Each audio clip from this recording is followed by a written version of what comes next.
Sir आपको कोटि कोटि प्रणाम सर। सर मैं आजमगढ़ यूपी का रहने वाला हूँ। सर नीट एग्ज़ाम में अब थोड़ा सा समय बचा है और डर लग रहा है, पता ही नहीं क्या करना है। एनसीईआरटी करनी है, पीवाईक्यू करनी है, खुद के नोट्स करने हैं कि टेस्ट सीरीज करनी है कि कोई नई रेफरेंस बुक करनी है। सर गन शॉट से हो जाएगा क्या? सर क्या करूँ सर, बहुत डर लग रहा है सर, प्लीज़ गाइड करो सर। और सर मैं देख रहा हूँ सर कि आए दिन कोई ना कोई यूट्यूबर नई स्ट्रेटेजी वीडियो लेके आता है, बच्चों को थोड़ा सा और कन्फ्यूजन में डाल देते हैं सर वो लोग। सर प्लीज़ मार्गदर्शन करें। अगर नीट एग्ज़ाम में 25 लाख लोग बैठ रहे हैं तो लगभग हर एक का ये सवाल है कि आखिरी समय में हम लोग क्या करें। पीवाईक्यूज़ करें कि टेस्ट सीरीज़ करें, एनसीईआरटी करें कि एग्जाम्पलर करें, निचोड़ करें कि फील करें, शॉर्ट एग्जाम्पल्स करें कि कुछ और करें। एंग्जाइटी होना लाजमी है, लेकिन अगर 5 को मैं एक बार लिखता हूं तो 5 आता है, 2 बार लिखता हूं तो 10 आता है, 3 बार लिखता हूं तो 15 आता है। 4 की टेबल एक बार लिखूंगा 4 आएगा, 2 बार लिखूंगा 8 आएगा, 180 बार लिख दूं तो 720 आएगा।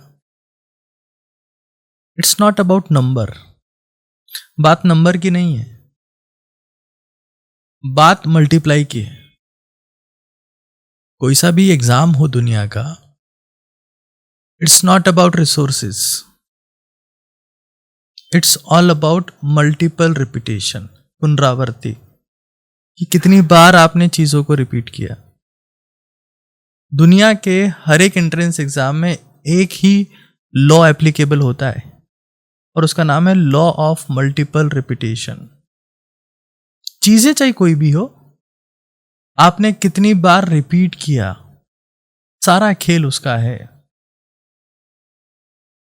क्योंकि रिपीटेशन डिसिप्लिन मांगता है, बोरिंग होता है, लेकिन सच यह है कि दुनिया में हर एक चमत्कार पुनरावृत्ति से यानी कि रिपीटेशन से ही होता है। आप किसी क्रिकेटर को देख लीजिए, सचिन ने अपने बहुत सारे रन स्ट्रेट ड्राइव से बनाए हैं, तो विराट कोहली ने कवर ड्राइव से, तो रोहित शर्मा ने पुल शॉट से। किसी सिंगर को देख लीजिए, कोई रोमांटिक सॉन्ग से फेमस हुआ है, कोई सैड सॉन्ग से फेमस हुआ है, कोई गजल से फेमस हुआ है। किसी डांसर को देख लीजिए, किसी को मून वॉक करना आता है और किसी को ब्रेक डांस करना आता है, बट वो एक चीज में परफेक्शनिस्ट है। हर एक बच्चे का सिलेक्शन एक ही स्ट्रेटेजी से नहीं होगा, हर एक बच्चे ने अलग अलग स्ट्रेटेजी यूज की होगी, लेकिन उसमें पूरी शिद्दत दी होगी। लेकिन हम लोग तो अक्सर स्ट्रेटेजीज कॉपी करना चाहते हैं क्योंकि हम एफर्ट नहीं देना चाहते। हमें लगता है कि शॉर्टेस्ट वे क्या है, टॉपर की स्ट्रेटेजी क्या है, फर्स्ट रैंकर की स्ट्रेटेजी क्या है, उससे हमारा भी हो जाएगा। हर बार के फर्स्ट रैंकर की स्ट्रेटेजी अलग अलग होती है, हर बार के सिलेक्शन लेने वाले का तरीका अलग होता है। परिणाम रिपीटेशन का दीवाना है, पुनरावृत्ति का दीवाना है। जैसे आपने मूल कॉन्सेप्ट में कई लॉज पढ़े हैं, उसमें से एक लॉ है लॉ ऑफ मल्टीपल प्रोपोर्शन, तो यहां है लॉ ऑफ मल्टीपल रिपीटेशन।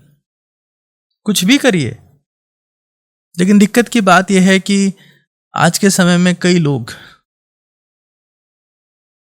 बच्चों के इमोशंस का इस्तेमाल करते हैं, उनको गलत तरीके बताते हैं व्यूज के लिए, और हर 15 दिन में 20 दिन में उनकी स्ट्रेटेजी चेंज करवाने की कोशिश करते हैं और अपने आप को बहुत बड़ा इन्फ्लुएंसर कहते हैं। बच्चे मासूम होते हैं। जब मैं तैयारी कर रहा था तो मुझे हर बात तीर की तरह चुभती थी। कोई कुछ अच्छा बोलता था तो उस दिन इतना जुनून होता था कि आज तो सब कुछ जीत लेंगे, सबको हरा देंगे अब तो। लेकिन कोई बुरा बोलता था तो मैं टूट जाता था। आपको किसी ने बोल दिया कि ये कर लो तो उससे हो जाएगा, आप उसके पीछे लग जाते हो।